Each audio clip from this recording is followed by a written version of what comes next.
સુરેન્દ્રનગરના સાયલા તાલુકામાં Chotila national highway પર તેમજ વખતપર ગામ પાસે ગૌચર અને સરકારી જમીન પર ગેરકાયદે બનેલી 4 હોટલોને જેસીબીની મદદથી તોડી પાડવામાં આવી। જય માતાજી, જય ગોપાલ ઢાબા અને કૃષ્ણા કાઠિયાવાડી સહિતની હોટલો કોઈપણ મંજૂરી વગર બાંધવામાં આવી હતી। આ કામગીરીથી 10,500 ચોરસ મીટર જમીન ખુલ્લી કરવામાં આવી। લીંબડી ડીવાયએસપી, મામલતદાર અને સાયલા પોલીસની ટીમની હાજરીમાં આ કાર્યવાહી હાથ ધરવામાં આવી હતી।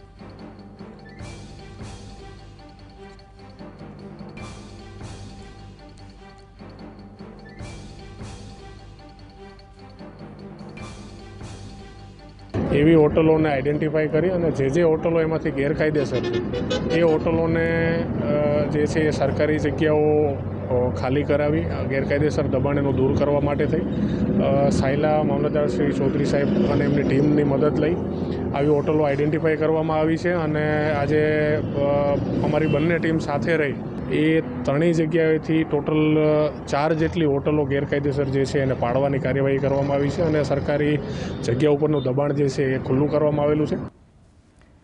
તો વધુ વિગતો માટે જોડાઈ ગયા છે સંવાદદાતા વિપુલ। ગેરકાયદે હોટલોને તોડી પડાઈ છે, શું વિગત છે? જી કૃષ્ણા, કે સાયલા સરકારી જમીન પર ખડકાયેલી 4 જેટલી હોટલો પર જેસીબી ફેરવી દેવામાં આવ્યું હતું, જ્યાં દબાણકારોને અગાઉ નોટિસો પણ આપવામાં આવી હતી અને માલિકીના જે છે તે પુરાવા રજૂ કરવા માટે જણાવવામાં આવ્યું હતું, પરંતુ આ 4 હોટલના જે માલિકો છે તે પુરાવા રજૂ કરી શક્યા ન હતા। જ્યારે વખતપર પાસે આવેલી 3 હોટલ તેમજ સાયલા પાસે આવેલી 1 હોટલ ઉપર જેસીબી ફેરવી દેવામાં આવ્યું હતું। જોવાની વાત કૃષ્ણા એ છે કે ફરીથી આ જગ્યા ઉપર ફરીથી જ આ લોકો દ્વારા બાંધકામ જે છે તે ફરીથી શરૂ કરી દેવામાં આવે છે। જ્યાં આ બાબતની જો નક્કર કામગીરી થાય તો આ ફરીથી હોટલો શરૂ ન થઈ શકે। ત્યારે વખતપર તેમજ સાયલા પાસેની હાલ 4 હોટલ જે છે તે તોડી પાડવામાં આવી છે।